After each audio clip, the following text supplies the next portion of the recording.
Hey all, this is Raul, And this is Agata. and this is Sci-why. Yay! Sci-why, Sci-why, this is Sci-why, this is Sci-why.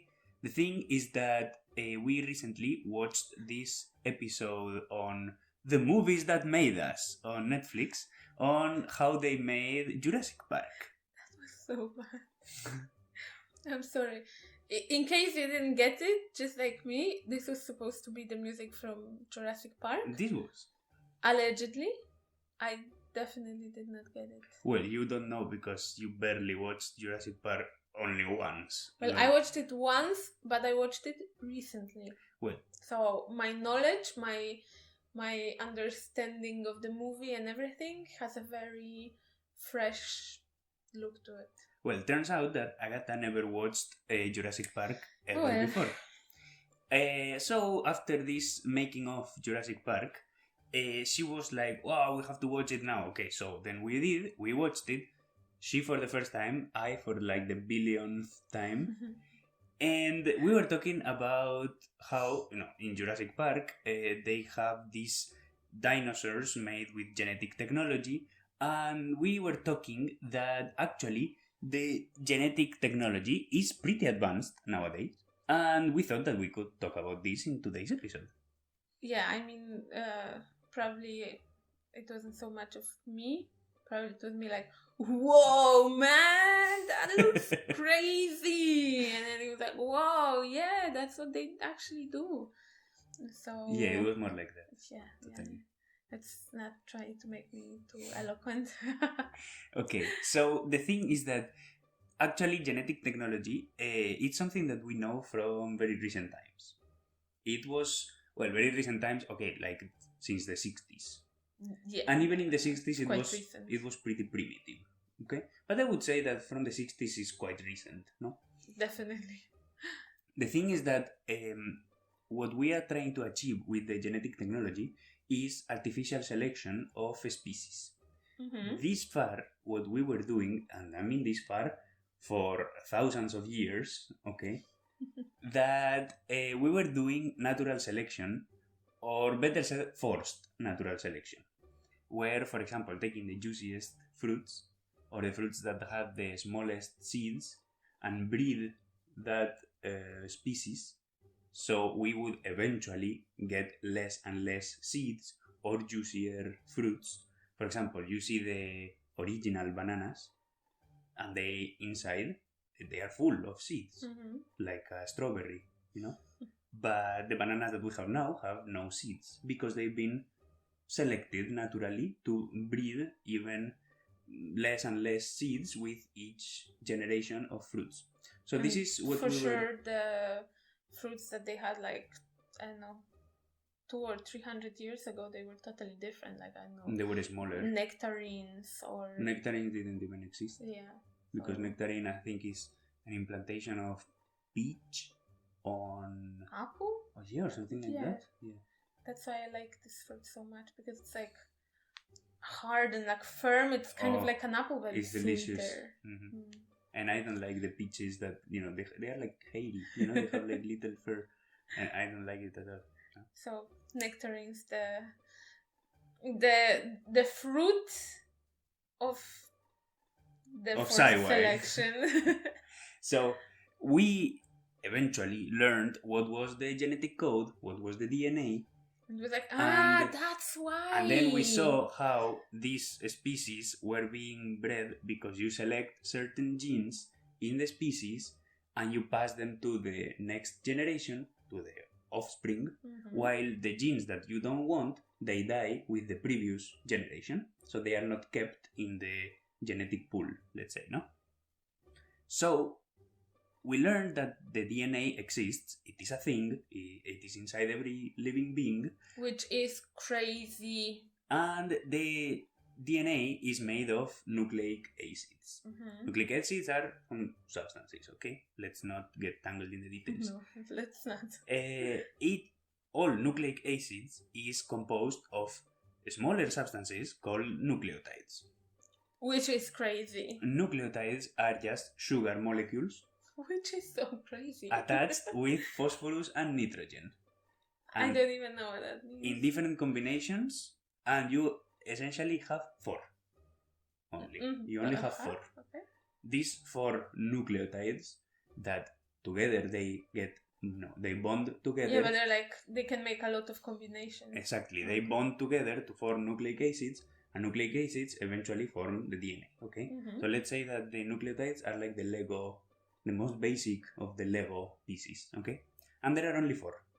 Okay. And those 4 create all the possible combinations that So you like will eventually me get with DNA. And you, we are both made of different combinations of those 4 Lego pieces. Yeah, but those Lego pieces that you have billions inside of you. Okay? Okay. Those 4 are called adenine, cytosine, guanine, and thymine. For short, A, C, G, and T. Okay? That kind of reminds me of something I had in a It reminds in a class yeah, in probably. biology. Probably you saw that in biology. So this is like the basics of DNA, okay? So these nucleotides will bond together in very long chains and will carry the instructions on how to function your body. So you can imagine it like when you buy IKEA furniture. So these nucleotides are the pieces that your IKEA furniture is made of, and your DNA would be the set of instructions on how to assemble these pieces. Okay? Okay? So you are like, like a table or a chair. Okay? And like made of these little pieces, and they together carry these instructions. Like, okay, I'm not sure if I'm very complicated chair or if I'm just like the simplest chair. Yeah, the cheapest. Yeah, like on one hand I'm a bit extra, but on the other hand I'm like pretty simple. Okay. So I don't know, maybe like a rocking chair but wooden, with just a small pillow for your ass to be comfy. Oh, I don't know. I would totally have like a small pillow for my ass. Yeah, I think you would be like what? an elegant, fancy chair. Okay, a fancy, but like not nice. too fancy, not cool. Crazy. No. I'm perfectly fine with that. Like with leather. Oh, I love leather. Yes. Yes. And what kind of chair would you be? Leave it in the comments. So share, subscribe, give like. Today's sponsor is no one because it's IKEA. We wish. So the thing is that when you have all these long changes of DNA inside back you, to the topic. then when you can change those chains, when you can influence them, the organism will also change, obviously. Okay. So this was discovered because back in the day, scientists in the 60s would blast plants with radiation, hoping to get some random mutations in the DNA that will eventually affect the total organism, and it will show different qualities, different properties. Needless to say that radiation probably didn't have too good influence. Any influence would be enough. Needless to say that it was not very successful. Okay, it was quite primitive. I knew it. And sometimes it worked. Most of the time, it was just developing cancer. Exactly. Okay, yeah, so like... it was not very accurate, but it was, it was the first steps. Okay? It was the first steps. Later, they noticed that you could inject foreign DNA to cells, and these cells in the laboratory, they would accept that DNA as their own and work with it as if it was their own DNA. Okay. Okay. So this made possible, for example, the production of insulin, because humans are insulin deficient. So when you need to produce insulin, you can't. You have to take it from some external source. Okay. Okay. We will get into the production of insulin another day, but basically what they did was to take the gene that produces insulin from one organism, put it in the DNA of a bacteria, and this bacteria started to replicate insulin, and then you can extract it and give it to diabetics. Okay. This is how Interesting. This is how diabetics take insulin, because humans do not produce insulin naturally as much as it's required to not be diabetic. Well, I never thought, like, where does it come from? but Everything has to thank come you, from something. bacteria. I mean, I have a feeling that we're constantly talking about bacteria recently. Well, I don't. Like Recently, in all these 5 episodes. 4. Okay, so 4. Like the whole world is like based on bacteria. So even the fact that the paws of Lola smell like popcorn, it's also bacteria. hashtag small pie. I mean, wow. The thing here is that when they realized that this could be done, it opened the door for a lot of cool things, like the production of insulin or the fish that glow in the dark, which is pretty cool. They just took this gene from, Why I is think... it useful? No, just for fun, you know? They took this gene, I think, from a jellyfish that glow in the dark, injected it to this fish, and then it was just glowing. It is pretty cool. And I'm glad they didn't inject that in me. They are very cheap. You can buy them in a regular pet shop for like, I don't know, $10, something like that. Okay. They're really cool, and it's just for fun. Okay. I thought it was more like for the experiment, not to actually sell it to the public. Yeah, but it also made cool things like oranges with the flavor of cocoa. Okay, so like, is it possible that, let's say you're a crazy scientist and you just want to insert some foreign DNA into me, and like, could it, let's say, change my hair color, or I don't know, make me grow horns or anything like that? Yeah, it could. And we will get to it. Why aren't we doing it? Are we doing it? It's not that simple. We're trying to. We will get to it. What if I like volunteer? Well, I don't know. Wow. I don't know if there is like a hotline and being like, hey, hello, Hey, crazy scientist, it's me. I thought it might be interesting in some services. Wow. Anyway, when this thing started to actually work and be a proper thing,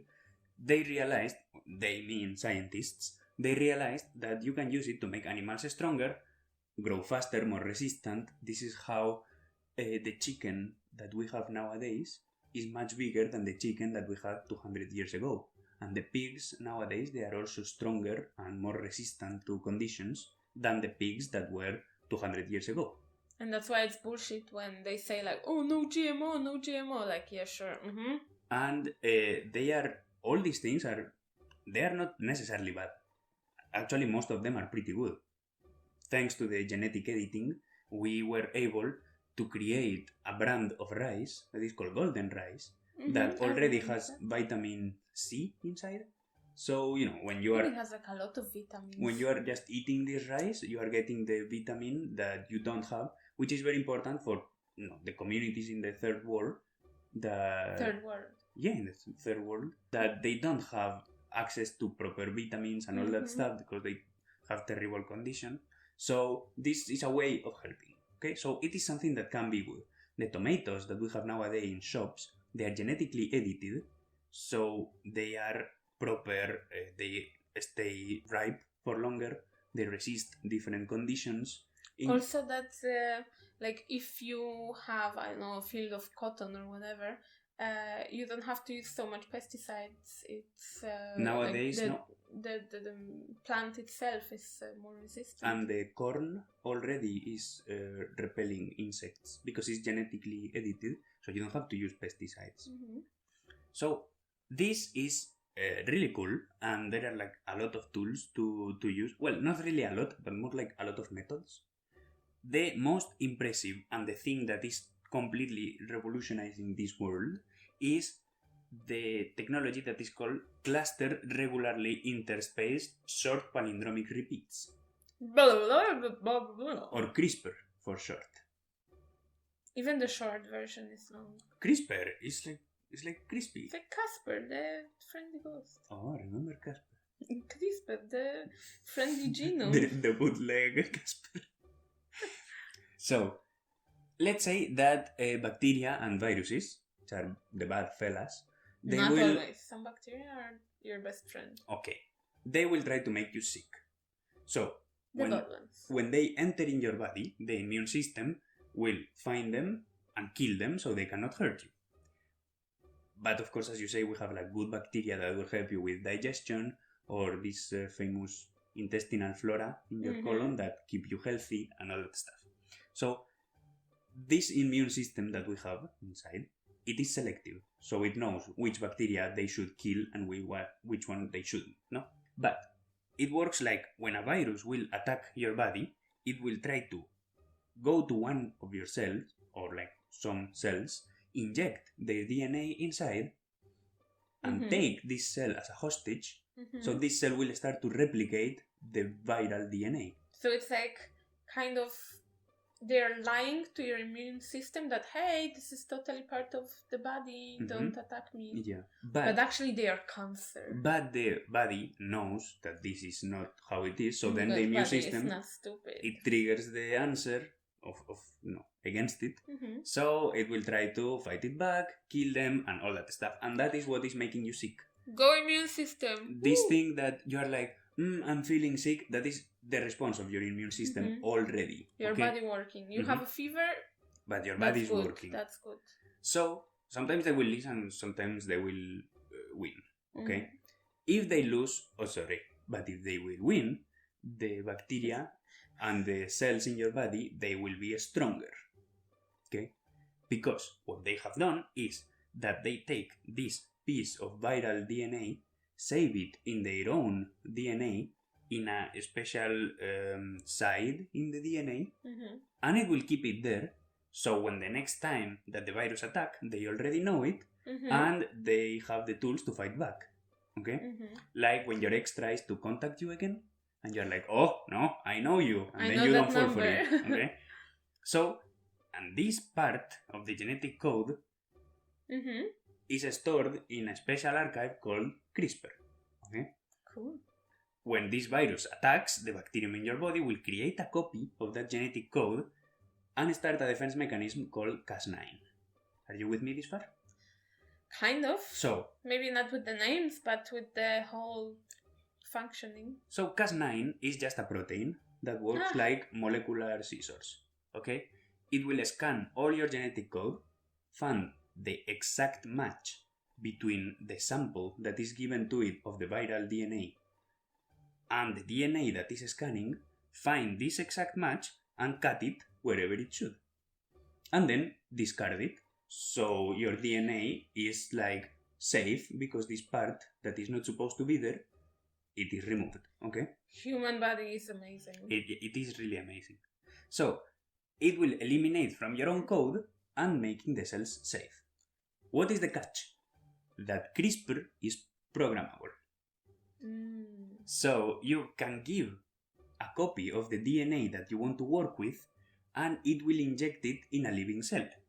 So when CRISPR works with this copy of the DNA, it doesn't matter which DNA you are giving it to it because it will work with it. It will store it as its own DNA and then just replicate or keep it safe.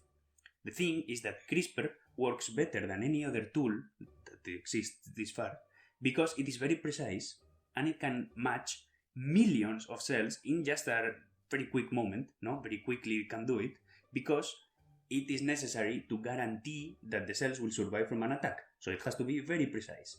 The thing is that if you inject foreign DNA to CRISPR, CRISPR will work with it and seeing that it's not a threat to the body, it will accept it as its own. Okay? And this is when it comes the making horns and, all this gene editing stuff. Because it's really cool how you can use CRISPR to switch your genes on and off and manipulate the living cells, and it works with anything that has an acceptable genetic code, which is basically, let's say, every living thing. Okay? For example, so you get an idea of how this technology is being used nowadays. It's not something that maybe later, farther in the future, in 30 years. No, it's used right now. Okay. The biggest example of it is to treat HIV. Because HIV will hide in your own DNA, so the body will not see that it's something foreign. Tricky. However, if you are giving a piece of HIV to CRISPR, CRISPR will scan all your DNA and find the exact match and then be like, okay, just I cut here and get rid of it. So it is a really, really good technology to get rid of HIV. it was tested in the laboratory that, they took a group of mice and they injected them with HIV. And when they were infected, they injected the viral treat to the mice, and CRISPR started working with it, and they got rid of 50% or almost 50% of the viral DNA. Okay. So efficient. Yeah, and the thing is that right now the technology that we have to block to block HIV is that you take a pill, you take some medication, and it will stop the HIV to be contagious. Mm-hmm. Because they were able to find which gene of HIV is the one that is jumping from one human to the other, no? So when that gene is blocked, it cannot be contagious anymore.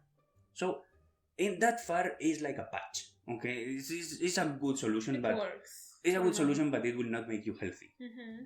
However, with CRISPR, you can stop the production of HIV inside your body and actually get rid of it with the natural tools of your immune system.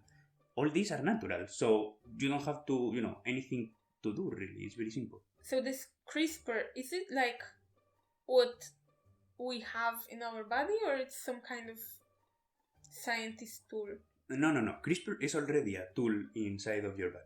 Because the way you talk about it, it sounds like some kind of very advanced and very complicated program for a computer that it just, I don't know, calculates, it has different firewalls, and it works with data depending on what data you of course, insert. all this process is much more complicated.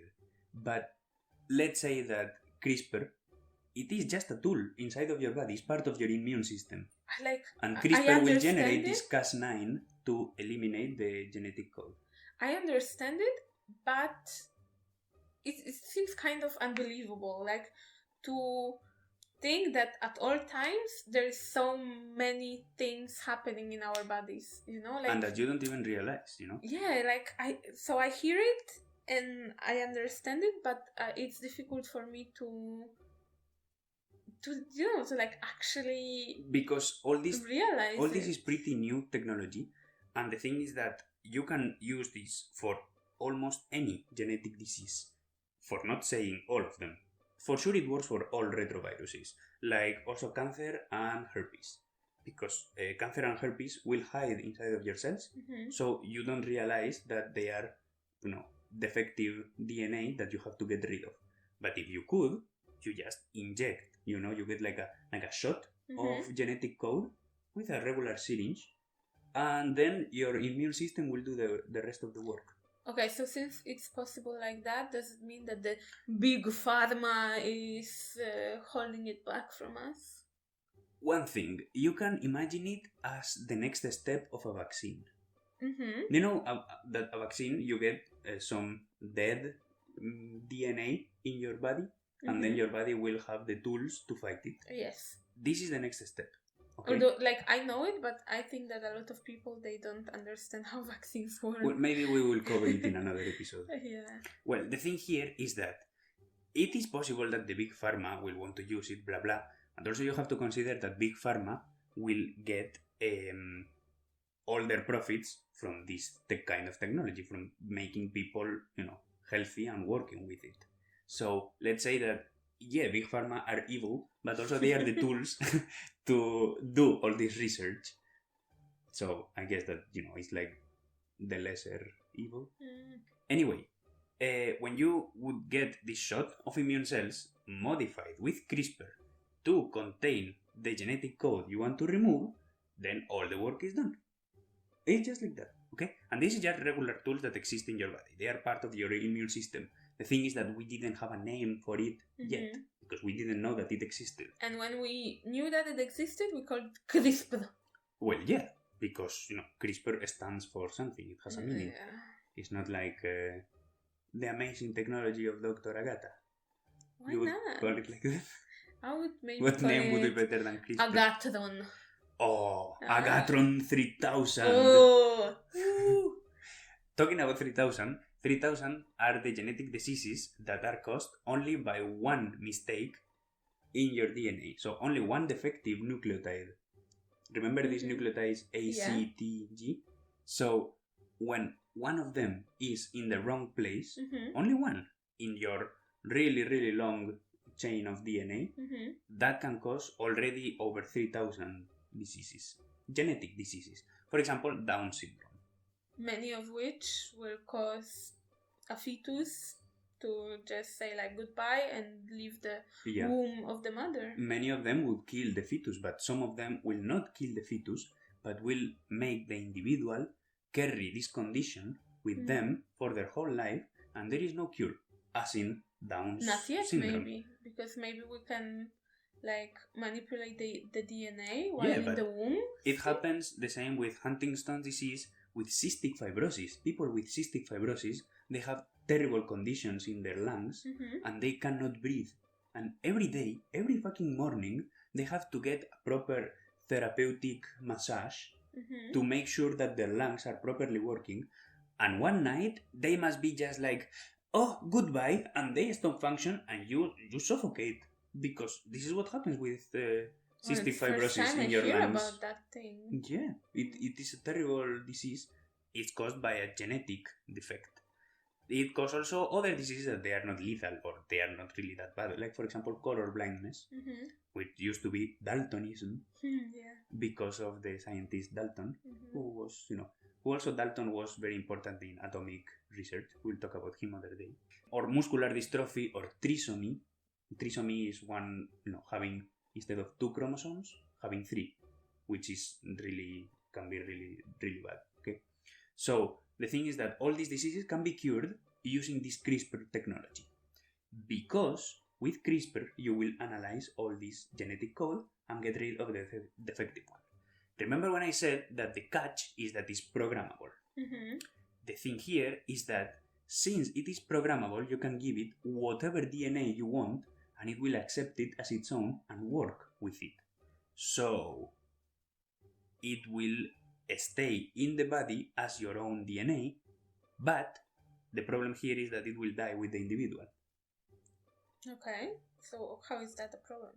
The problem is that you want, if you, for example, you have diabetic, okay? You are diabetic and you are, you have it in your DNA, so you will pass it to your offspring, and your children will also probably have diabetes. So you cannot pass it to your kids. Like that's the thing. So if you kind of immunity. If you are cured for diabetics, let's say that you are not a diabetic anymore because you got this gene therapy. The thing is that you will not pass this immunity to your children. It will die with you. Then it would be helpful to like work on the, like, if you know that in the family there's like, I don't know, the risk of cancer or the risk of other conditions, then you could just like insert DNA while the fetus is still inside of the mother. That's the thing. The thing is that it will die with the individual unless you work it on the embryo or in the reproductive cells. Because the reproductive cells are like, they are like the Big Bang. There is nothing before that. So they are like the chapter 0, okay? They're like the pilot of this series. So when you work on the DNA of the reproductive cells, this embryo will be created from them, and then the DNA will be passed to the offspring of the embryo once the embryo is already an adult and is old enough to get drunk and have sex and then get someone pregnant or whatever, okay? So you can work on the DNA of the embryo or on the DNA of the reproductive cells with CRISPR, and this technology will remain with them and also passing it to their children. So obviously the problem here is like, why don't we do it? Because people don't agree to... The thing is that the next step is to create designer babies. Oh, yeah. Okay. Like, I want to have a daughter who will be blonde and will have blue eyes and basically will be the character of Brave New World. For example, you can heal a lot of diseases like diabetes or myopathy that run in the family. For example, in my family, all of us, they have myopathy. And this is something that is in the family and that's it, period. Oh, yeah, but if you poor children. If you can heal the myopathy in the family, already from the embryo stage, then your children will not have myopia anymore. So this is really cool. But the point is that since CRISPR will work with whatever DNA you give it to, why wouldn't you stop? No? Like, why to stop there? Give it whatever traits you want. For example, let's say that you want to remove the possibilities that your kid will have Alzheimer's disease. Oh yes, I want that. So then you do that. But then your genetist, let's say, they say, but we can also give him green eyes. How about that? And you're like, well, green eyes why not? These are cool, you know? Then you can make them taller, more muscular, or not having heart conditions, or the possibility of developing heart conditions, these kind of things, okay? But I'm talking about humans, but this applies to all animals. You can work with dogs, or with bacteria, or with whatever. For example, you know that dogs usually die of cancer because they get too old and they develop cancer, no? Around they are like 15 years or something like that. You and I have lost dogs because of cancer, remember? I'm glad that Lorca is only, 3 years old? Yeah, but she will probably develop cancer also. So, if you could heal cancer in your dog with this genetic therapy, you would just, have your dog for many more years, which is great. Why would you stop there? It can be really, really cool. Like, why to stop there? Just take more. Let's say that you cannot use genes that they are not part of your own DNA. Okay? That would be a way to regulate all this, because otherwise nothing is stopping, well, basically anyone, to create a gene bank, so you can just extract genes from this gene bank and put it to humans, and you're like, yeah, I want to have, I don't know, the speed of Usain Bolt, or something like that. Well, this is not really because Usain Bolt got to be so fast through 20 years of training, but his genetic condition helped him. It made it a little easier. Okay. Do you remember that series that we watched that is called Sweet Tooth? Yeah. About there was this deer boy? Yeah, like that there's that scientists were working on some disease, and also they created those kids that were half kids, half animals. Yeah, but I didn't really understand how it was like that. Or maybe I don't remember. I think it was that they created a child that was like half deer, half boy. And then at the same time there was like this disease was spreading, and I think that it kind of got combined. So the mother who would be pregnant would get this disease, and it would influence the baby. Yeah. No. And then she would give birth to like a bird child, or like half bird, half child. There was a girl who was a pig. Half pig. True. It and there was really a fella that was a bull, I think. I don't remember, but like that's something that, like, if we talk about just taking random genes, why would we stop on taking genes from humans? For example, now you know that getting old is because defects on your DNA. Is it? Your DNA will replicate through all your life, but the older you get, the DNA start to making mistakes in the replication. Oh. These mistakes will accumulate in your DNA, and your chromosomes will get weaker and weaker. Your chromosomes are protected. Imagine them like the tip of the big pen, that it has like this top that we always bite. Yeah. So your pen is like is your chromosome, and this tip is a substance called telomere. Okay. So chromosomes are covered by telomeres in the endings, so they don't get broken. However, with time, telomeres get weaker and weaker because of these genetic defects that get accumulated, and then your chromosomes will get weak and eventually break or die, let's say. This is what causes aging and getting old. So, like, however, I will get wrinkles because my DNA is getting old? Yeah, because you cannot produce enough collagen, and the production of collagen is also DNA linked. That's so complicated. It is. So, but we can take genes from animals that we know that don't get old, for example, jellyfish and lobsters, they don't age. They just keep growing and growing, and that's it. And some reptiles do that too. Let's make...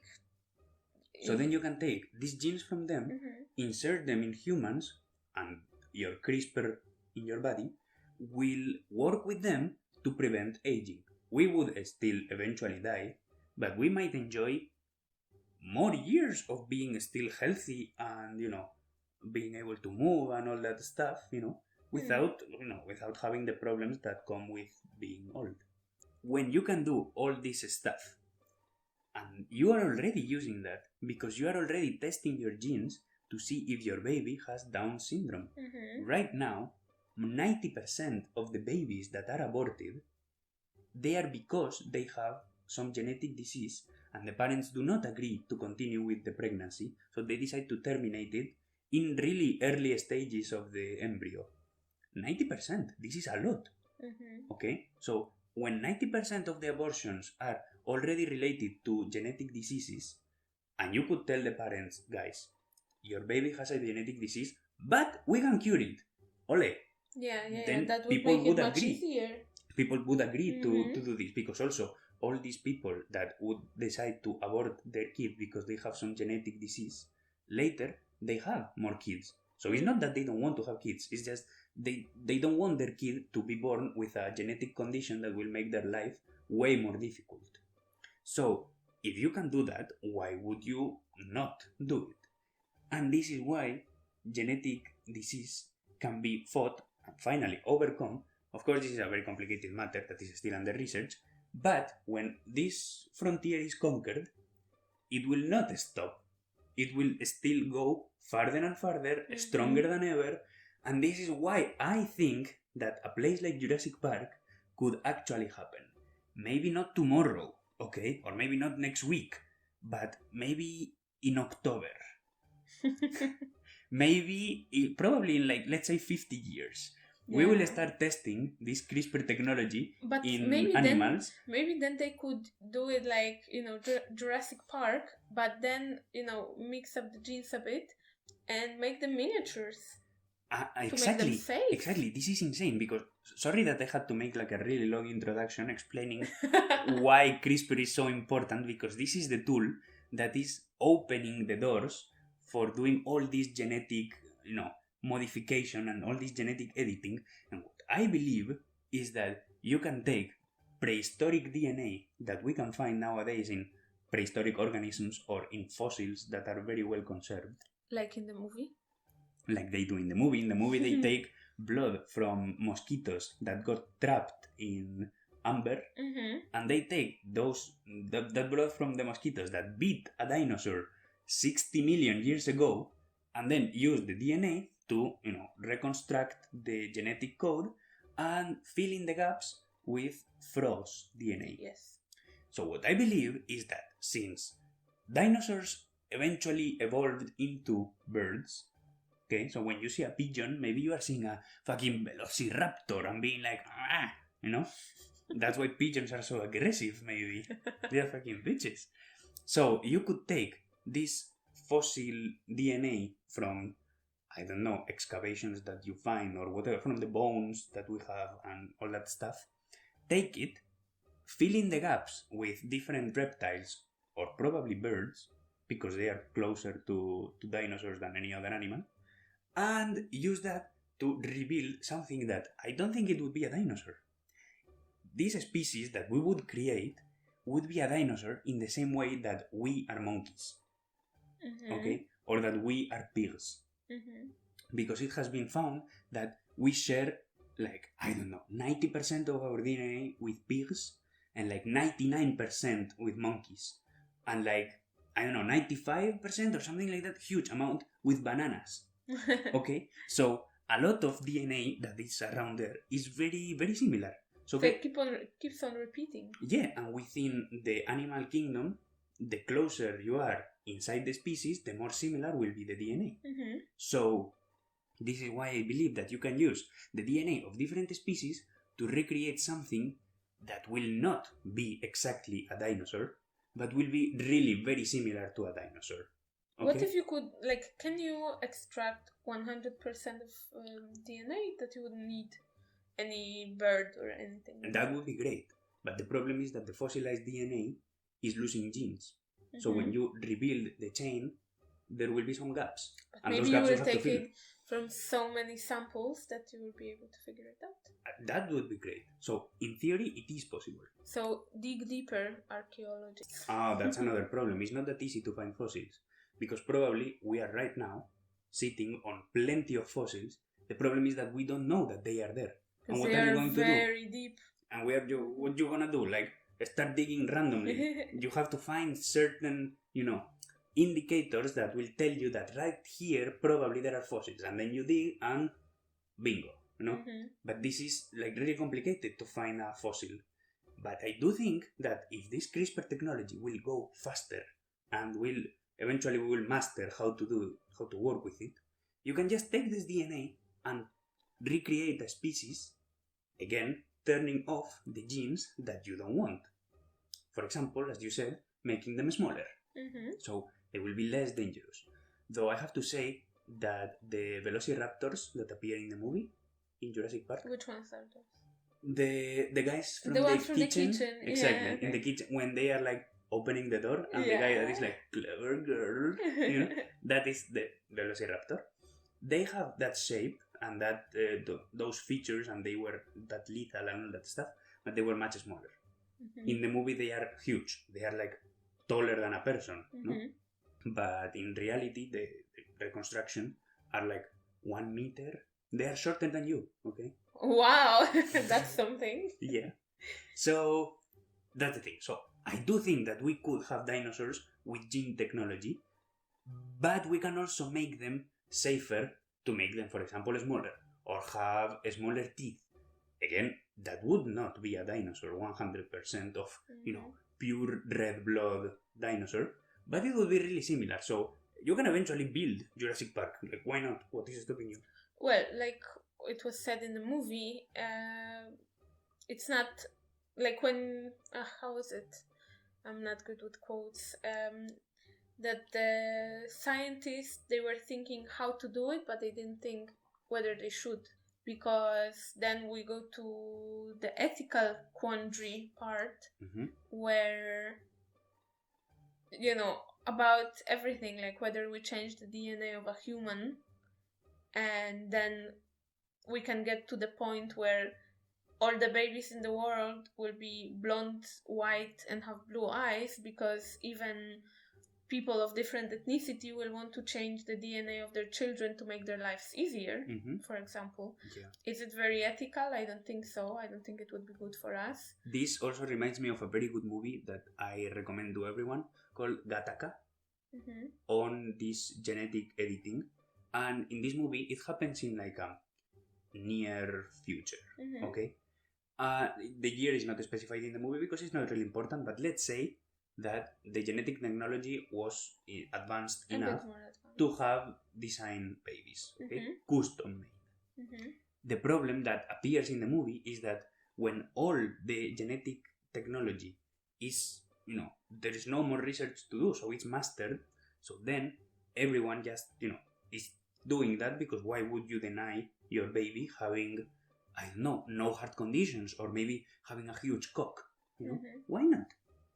But then the capitalism comes. But then it happens that the people, because people will still have sex, just like whatever, no? So then you will get pregnant, and the people that will be, let's say, naturally born, they naturally conceived. They are not part of this, let's say, superior society, not because it is done on purpose, but it's a normal consequence, because when you have, let's say, for example, in the movie there is this kid that wants to be an astronaut, but he was naturally born, and the astronauts are probably the elite.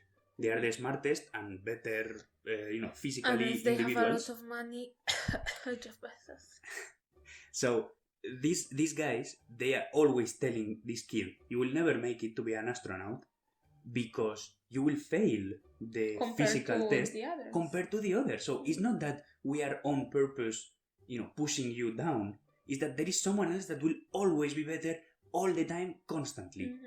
So it is just a natural consequence. This is the problem. This is the ethical problem of it. Also, what is stopping, for example, North Korea to making designer soldiers and making super amazing soldiers that will be like, oh, I'm fucking everyone What makes up, them, you know? like, what stops them from making actual real life King Kong For to example. attack New York? Yeah. And like, let's imagine that there is no like super dark future to that. Let's say that we have some laws that will protect the people involved in this gene editing, and let's say that we have a Jurassic Park. Let's say that it's a park where all the dino animals are smaller. I don't know if I should say dinosaurs or so, like the dinos. You can say dinosaurs. I mean, for the sake of the argument. Dinosaurs. Anyway, so let's say that they would be smaller. They would be less dangerous than what we can see in the movie, for example. Say that everything is good, but then the question would be: we created those creatures, and they like their only purpose in life is to entertain humans who will come to look at them, and they do not, like, they're not part of the ecosystem. Like, their existence doesn't serve any purpose, and no, it would be completely artificial. And in the world, everything like goes together. So like, what gives us the right to create something that its only purpose is to entertain us? Even though it can think for itself, it has feelings. It will have a unique, sensitive experience. Yeah, you know, they will be conscious of their existence. I would, like, I think it would be very sad. Also, like, even if you go to a zoo. Well, you know that I don't like zoos. Yeah, like, of course, there are some zoos that are better than the others. Care about the animals. They provide proper conditions for them. They help them to reproduce and to rebuild the species in the wild and all that stuff. But sometimes it's just like, hey, pay us money and then come and look at that little sad lion that you will go and you will look, and it has nothing to do with lion. It's just some that's why I think big fluffy cat laying there all day. And I think that the zoos of the future, if the business of the zoo wants to, you know, stay in place, they will have to be modified, because the zoo that we have nowadays is like the zoo of the 19th century, where animals are caged for you to enjoy, as in public display. I believe without that zoos, they should be the other way around. You should be in a cage for your own safety, and then you are taken to the natural habitat of these animals to see how they live, okay? Which I think it makes way more sense. So you want to see, I don't know, how elephants live, and you want to see elephants, then you put yourself in a cage and they drive you to the reservoir of elephants, and then you can see them, like they do right now with swimming with sharks, you know, that they put you in a cage, they put you inside the ocean, and the shark will, you know, be like swimming around and being like, oh, some fella, you know, but there's no food, so, you know, because this is the area where sharks live, no? And you would just sit in the cage, enjoy, and then be like, okay, I'm done, and then leave. That's why I think that zoos, like the ones that exist right now, will not make more sense for much longer, you know? I agree. But I do think that a place like Jurassic Park would be amazing, and a lot of people would want to see that. But we also know how the movie ended, you know? Yeah, but also people are assholes, and they will be like, they will go to Asia to ride an elephant, even though the elephant is in terrible state. That is people will go to Polish mountains, and there will be this one tired horse that is barely alive, but like, ooh, take me in the carriage up the mountain. So, like, I hate that. Just because people want something, I don't know if it's a good idea to give it to them. I'm sure that plenty of people would want to watch it. Like, I would consider going there. Yeah.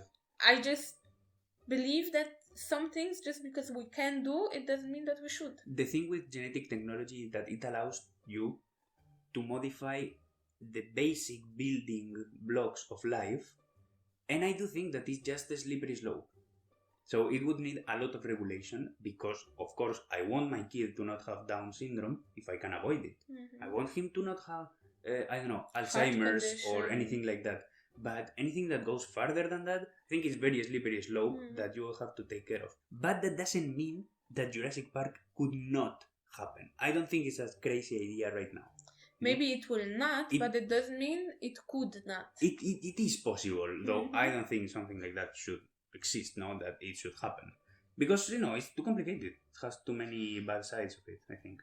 Well, we will see what the future brings because the technology is crazy. Yeah, maybe we will do a follow-up in 50 years.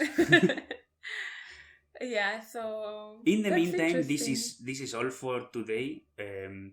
I had a lot of fun explaining this to you, and I think it's a really interesting topic. If you want to learn more, there is plenty of information. You can check the sources in the description of this episode. You can check the sources, read them if you want to learn more about this. And there is plenty of information online that you can check on this topic. It's very actual and, very, very cool to learn. So, I really invite you to do your own research on the matter. And to rewatch Jurassic Park, for sure you will have fun like in the first day. It's an amazing movie. Well, I think that generally this topic is, as we have proven, it can take you to many places because it's this idea, even if it's not very scientifically accurate, it's in so many movies and there's so many aspects that you should take into consideration. So for sure, after listening to this episode, you will have something to say, or your own opinion. Yeah, something to. You can leave us a comment if you want to talk about the matter. That would be great. Yes, we invite you, or just text us. Also, you can do so in our Instagram, sci.y.podcast. Y Dzięki pa. Dzięki pa.